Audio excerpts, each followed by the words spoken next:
his brakes are out.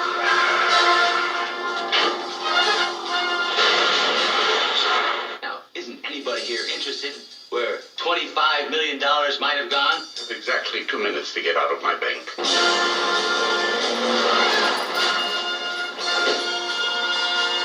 We hear something. Mickey, you must have activated an explosive device. On this episode of Old Joe's Reminiscence, probe agent C.R. Grover must track down a blackmailer who's gained access to a Swiss bank's secret account information. If he fails, there's a risk of worldwide bank panic. Doug McClure stars.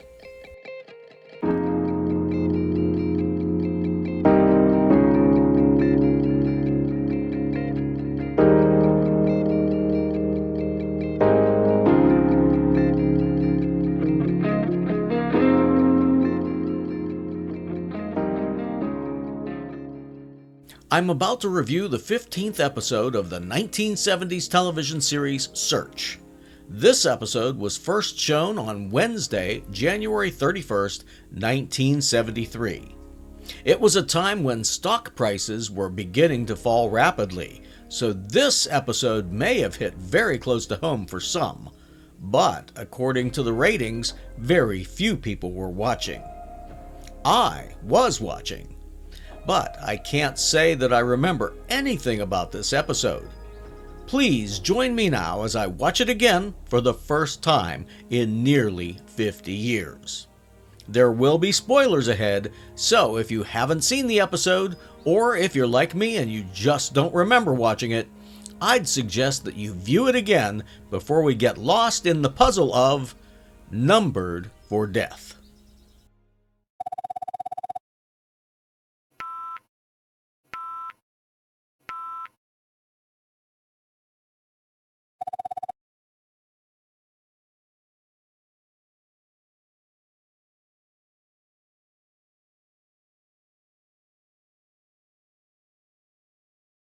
The teasers always show a few action scenes to grab your attention, but I still think they go a bit too far.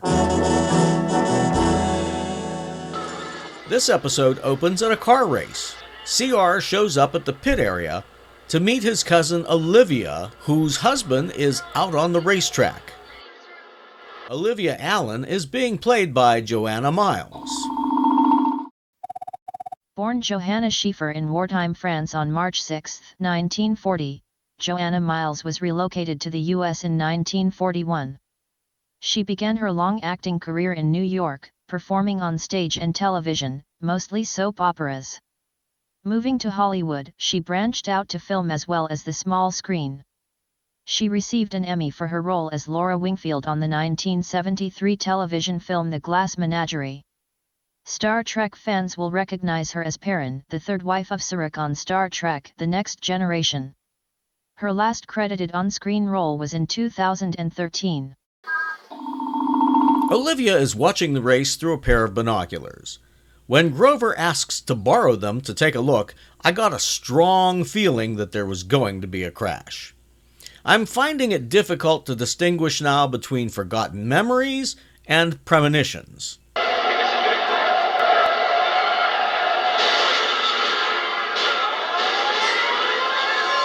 In the next scene, we see that the man has survived the fiery crash with only minor injuries.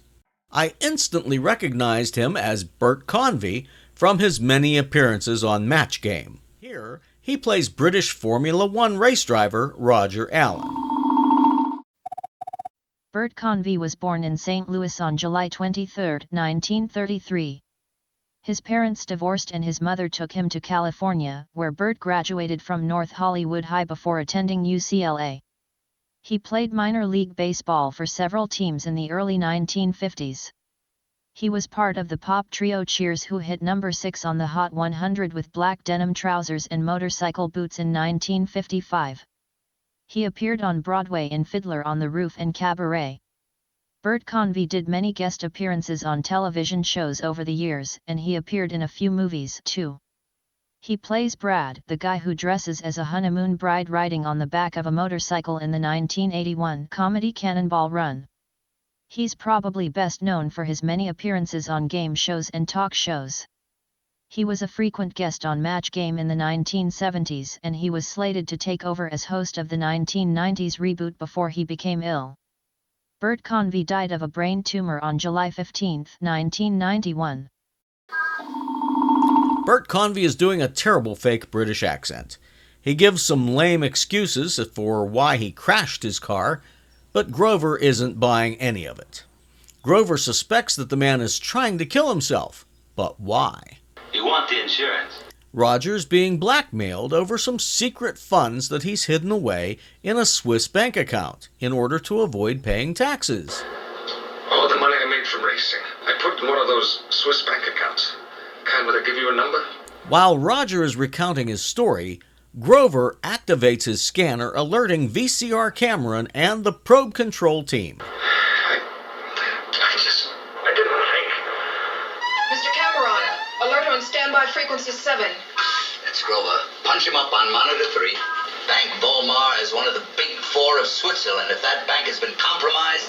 I'm flying to Zurich on the first plane I can get. Negative, Grover. I knew you'd say that. We've chartered a plane to take you there. You'll have a car waiting at the airport. We've already contacted Hauser, our man in Zurich. He did say our man in Zurich, right? Because they showed a picture of a woman on the monitor with the identification Trudy Hauser. So, was Cam playing a little trick on Grover? Or maybe that's just how they referred to their women probes. Or, I'll bet they originally scripted it for a man, and Burgess Meredith recorded his dialogue before the role was eventually cast for a woman, making it seem like an inside joke. Could be, could be. At the Volmer Bank, Trudy Hauser, the Zurich man, is there to meet Grover with a letter of credit. She hands it to him, and she walks away. We have many different types of accounts here. Once inside the bank, Herr Stucke makes a secret video recording of Grover's passport. Stucke is played by Walter Alsman, who made about a dozen television appearances and also directed and produced a few shows. Grover mentions hearing about leaks.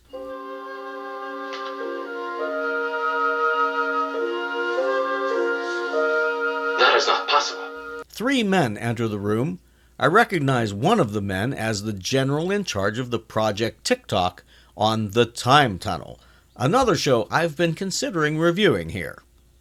Whit Bissell is playing the vice chairman of the bank, Herr St. Clair.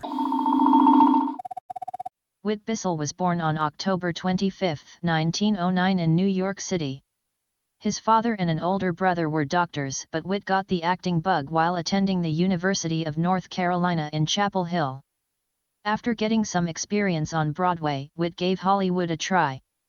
He took a lot of uncredited roles during the 1940s and early 1950s, but bigger and better things came along. He's probably most recognizable for his portrayal of Lieutenant General Haywood Kirk on 30 episodes of The Time Tunnel. During his more than 4 decades of on-screen acting, he appeared in more than 200 movies and dozens of television series. Whit Bissell died on March 5, 1996. They take Grover to see the bank's head honcho, Herr Volmer himself. Outside of Herr Volmer's office, we overhear a client shouting that he refuses to pay the ransom. I got muscle of my own. You can mark him dead. He and the female companion both make a dramatic exit. Herr St. Clair ushers C.R. Grover into Herr Volmer's office. Herr Volmer is played by Luther Adler. Luther Adler was born into a theatrical family on May 4, 1903. His father owned a Yiddish theater on New York's Lower East Side, where Luther started appearing as young as 5 years old. By the age of 18, Luther was appearing on Broadway. He went on to direct plays as well. Although he appeared in many motion pictures, the theater was his first and foremost passion. He was in scores of films and television series through a career that spanned 4 decades. Luther Adler died on December 8, 1984. Volmer sends Grover packing. He doesn't want Grover's money. In fact, he's transferred World Securities funds to another bank. So that's that. I have exactly 2 minutes to get out of my bank. Probe Control identified the couple who'd stormed out of the office. He is Samuel Boyce, played by Peter Mark Richmond. Peter Mark Richmond was born on April 16, 1927 in Philadelphia. He was a football player and a pharmacist, but he aspired to be an actor from the time he appeared in a play in high school. He became a popular kill or be killed guy in film and television during the 1960s and 70s. In the 1980s he played C.C. Capwell in 28 episodes of Santa Barbara and Andrew Laird in 29 episodes of Dynasty. He is also known for his on-screen and voice-over work on 56 episodes of Defenders of Earth. Peter Mark Richmond died on January 14, 2021. And she is Mona Davos, played by Gloria Mannon, who made a few dozen television appearances in her time. Boyce is the head money launderer for the mob. Even if it hadn't been shown in the teaser, I would have guessed that the black car they kept cutting to was going to take a run at Grover. He does a somersault as the black car takes the Porsche's door off. In Act 2, we find Grover at police headquarters being grilled by Police Inspector Bert, played by Ramon Birai. Ramon Birai was born on June 16, 1929 in Connecticut. He's another stage-to-screen actor. He was a tall, heavy-set man who became a popular choice to play cops and gangsters. He appeared on more than 100 series, but his most steady work was as Elijah Crow on the 1980s series Bret Maverick. Ramon Birai died on May 27, 2001.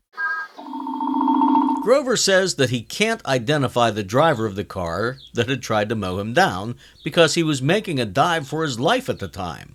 Since his car is damaged, it has been turned over to the rental company. The inspector says that he will drive Grover to the airport. I'm not going to the airport. I'm checked at the Alphen House. You have been checked out of your hotel. Now, if you will follow me. Your luggage has already been checked into the airport. Grover is in the back seat of a big Mercedes-Benz with the inspector. He notices the door handle has been removed. Grover looks as if he's beginning to worry. They pull off the road in a deserted area. I see they moved the airport. There's an orange sports car there and another big Mercedes. Herr Vollmer, the man who had refused to deal with CR earlier, gets out of the car and comes over to Grover. I'm sorry if this has caused you inconvenience. Forgive me for this morning. We could not talk at the bank. He explains that he has shelled out $22 million of his own funds in an attempt to keep things under wrap, all to save the good name of the bank. He's even hired a private investigator. All how to know. Whom you also trusted. This morning his body was fished from the Zurich sea. This too is on my head. Herr Vollmer says that he saw what had happened to Grover's car. I could have sworn he arranged it. He hands CR the keys to an orange Datsun 240Z that he has parked nearby. That must have set him back a few grand.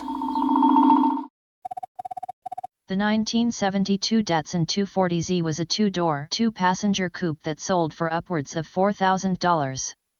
It had a 2.4-liter inline six-cylinder engine and could do 0 to 60 in 8.7 seconds. It had a top speed of 122 miles per hour and took the quarter mile in 17.7 seconds. Datsun sold more than 52,000 240Z coupes in 1972. It made me wonder why they didn't use Grover's yellow Corvette. Lockwood and Bianco always seem to take their cars wherever they go. Grover's next stop is to see Mr. Boyce. The mob financier refuses to cooperate with Grover, preferring to handle the blackmailer on his own. Goodbye, Grover. He changed his mind at Hotel Alphen House. Formula One racer Roger Allen is out of the hospital. He and Olivia are arguing in front of the Alpenhaus Hotel while waiting for their luggage to be taken from the cab's trunk. All right, Olivia. This message is my making. There's a sniper on the roof of a building across the street. When Olivia goes into the hotel, Roger stays behind to pay the cabbie, and that's when the sniper fires.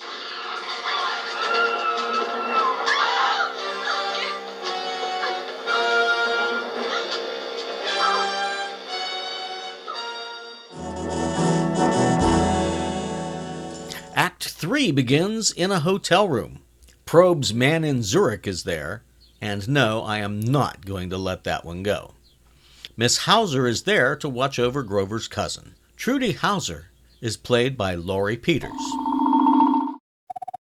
Laurie Peters was born on July 2, 1943 in Detroit. She is best known for her onstage performances. She was nominated for a Tony Award for her role in the original Broadway smash The Sound of Music. That led to a few television appearances as herself. In 1962 she made her film debut in Mr. Hobbs Takes a Vacation, and in 1963 she played Barbara in Summer Holiday. She appeared in a handful of television roles between 1963 and 1973, after which she disappeared from the screen altogether. Grover makes a call to Herr Vollmer requesting to see the computer room at the bank. 9 o'clock. Meanwhile, Trudy answers a knock at the door. It's Inspector Bertschi. He wants to interrogate Mrs. Allen, but Grover tells him that she can't answer any questions because she's sedated. Oh. I trust that you have not taken any medication recently, Herr Grover. I'm just on my way to see Herr Vollmer. He'll give you 24 hours. You will tell me tomorrow at this time everything that you know. While Grover is waiting for the valet to bring his car, a man approaches him. Mr. Boyce wants to see him. Now. Grover disarms the man rather neatly for a change, and he meets with Boyce in a nearby alley. I don't like to use telephones. To me, they're all dirty. Boyce tells Grover that the blackmailers have contacted him. They want $1 million. When it comes time for the payout, I'll set it up. Herr Vollmer shows Grover a list of the blackmail victims. Oddly, Roger Allen isn't on the list. The account was opened in his wife's name. Olivia Grover. And that's how they were able to link CR to the swindled accounts, by associating those last names. I considered that St. Clair might be the bad guy, but when he's told to leave his key and go, he just shrugs it off and goes. He walks away rather confused by his old friend's odd request. Now that Herr Vollmer and C.R. Grover are alone in the computer room, there's really nothing to see here. Or is there? I'll bet you a pound of Swiss chocolate you had a telephone repairman in here within the last 6 months before the blackmail. Yes, we did. But Vollmer says that all repairmen are vetted. His credentials were checked thoroughly. Grover checks the phone.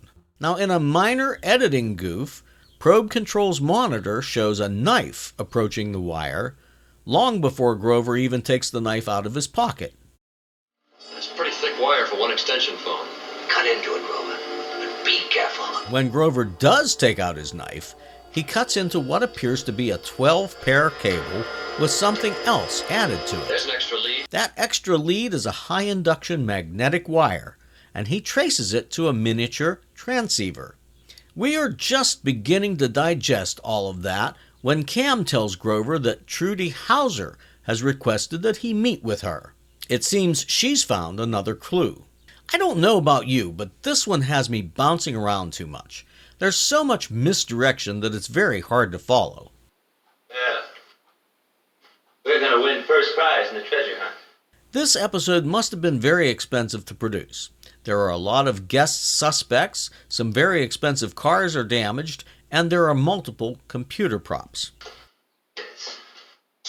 While Harris and Miss James back at Probe Control discuss that computer's capabilities, Trudy Hauser flips on a switch.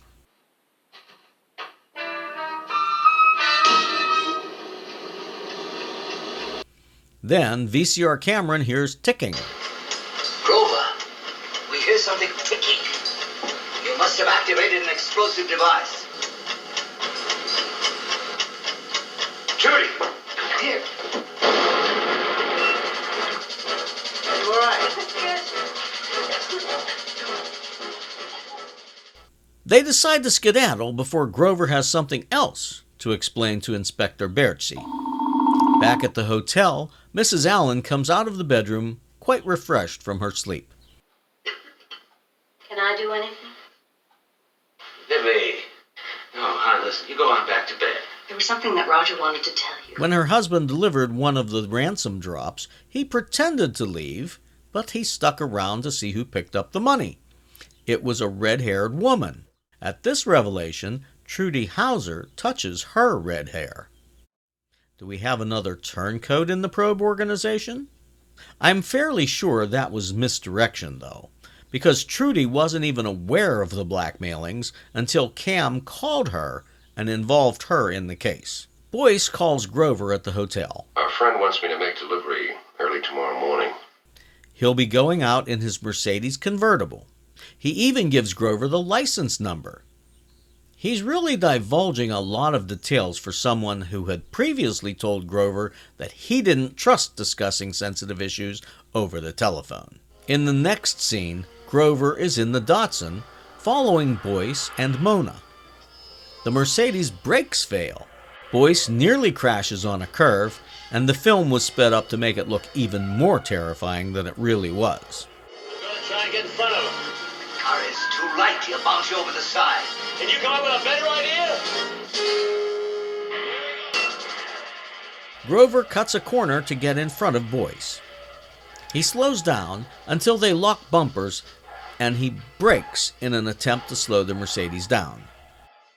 They're really banging up a lot more vehicles in this episode than usual. Boyce is able to bail out right before his car goes over a cliff and crashes in a ball of flames, with Mona inside. We begin Act 4 back at police headquarters. Boyce says that he was only following the blackmailer's instructions. His only mistake was taking Mona with him. And why did he take her with him? Don't they usually tell you to come alone when you're making a ransom drop? Who knew where you were going and why? Anybody. I broke my own rule and cracked a phone. No answers yet, Herr Grover? Miss Hauser picks up a piece of evidence that was conveniently left on a desk. It's a locket. Ulrich mit Lieber zum Papa. We have it, Hauser. We'll check the picture and get back to you when we have the readout. Believe me, Inspector Baracci, we want to solve this just as much as you do. Back in the Datsun, Grover tells Trudy Hauser that he wants to go back to the bank. He wants to find out if there are any redheads working there. At the bank, Herr Vollmer still refuses to think that St. Clair could have anything to do with it.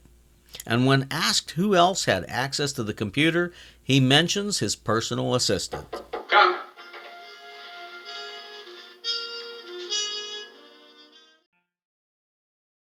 Then St. Clair comes in with the news that Stucke hasn't come in today.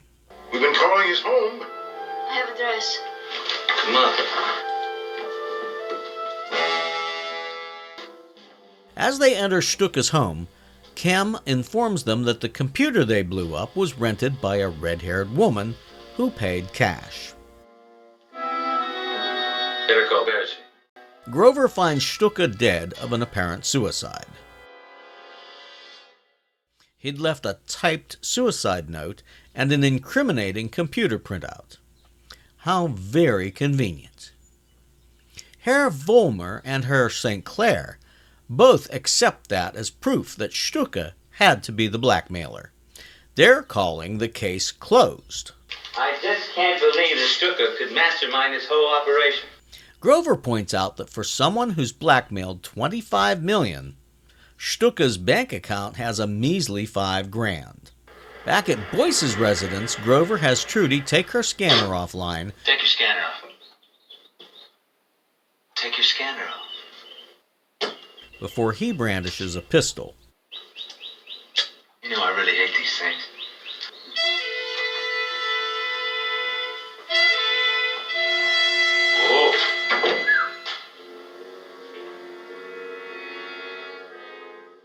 Grover asks Boyce, was Mona dead or drugged before the car went over the cliff?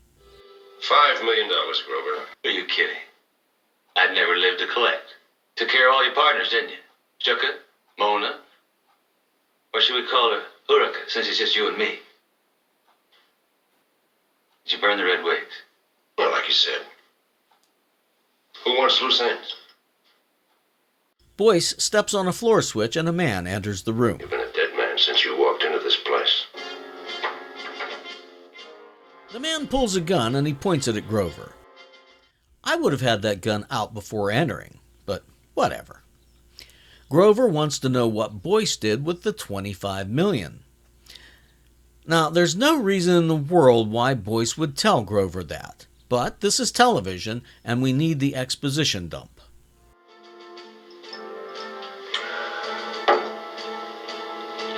In the safe deposit box at Omer's bank. Nice touch. Now, is there any reason why they wouldn't have frisked Grover when he came in? I mean, isn't that what the mob does? And whatever happened to keep your hands where I can see them? They let Grover cross his arms across his chest. Then he makes the most awkward move in front of Boyce, using some utterly impossible behind the back and through the jacket while looking the other way trick shot. When Boyce lunges at Grover, I was hoping that we'd see that same stunt double that they used in episode 13. This guy doesn't look at all like Grover. And the sloppy film editing makes this fight scene one of the worst I've ever seen. I'm telling you the truth, it's the worst I've ever seen. And I've seen a lot of bad fight scenes.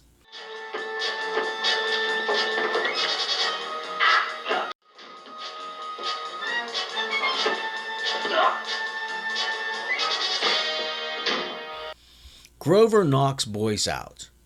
He puts his scanner on and he tells Cameron that he can now bill Vollmer.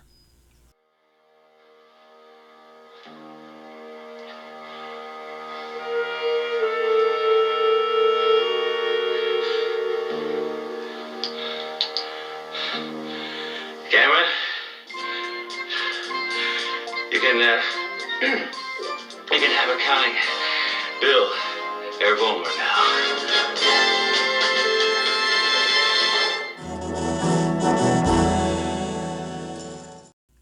And that wraps up episode 15. It was a bit confusing, but very entertaining. I like the lighter fare, and yes, I consider this light, even though several people were killed throughout the episode. Some of the stories, like episode 14, are just a bit too dark for me. What do you think? And how about Grover's funky outfits? Those wide lapels and the wild pattern really jump out at you, unlike the more conservative black or gray suits worn by his fellow probe agents Lockwood and Bianco.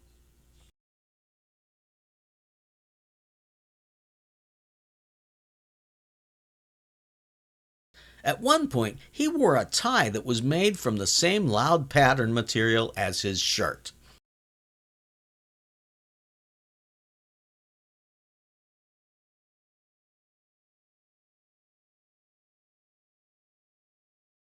If that doesn't take you back to the 70s, I don't know what would. But hey, who am I to talk?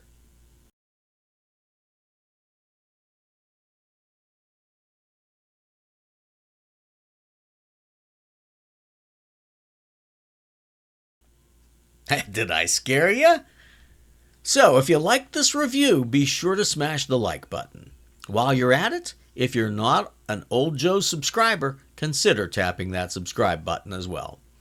Thanks to all of you who are already subscribers. I hope you'll continue to stick around. Don't forget to activate the notification bell so you'll know when my next video posts. Until then, save it!